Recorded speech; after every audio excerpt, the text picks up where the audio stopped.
దేవాసురుల మధ్య సమరభేరి మ్రోగనుంది. అసురగణం భీతిల్లే శక్తి ఉన్న ఆ మణి దుష్టుల చేతుల్లో పడి ఈ బ్రహ్మాండానికే పెనుముప్పుగా మారేలోగా ఆపడం నీ వల్లే అవుతుంది. నేనొక్కడినే ఎలా ఆపగలను? ఒక్కడివేనా? అరికాలు విదిలించి మహాసముద్రాన్ని లంఘించినవాడు.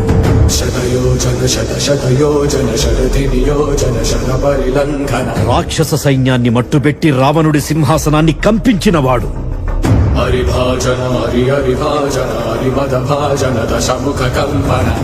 చిన్న నిప్పురవ్వతో లంకా నగరాన్ని అగ్నిలో అలికినవాడు.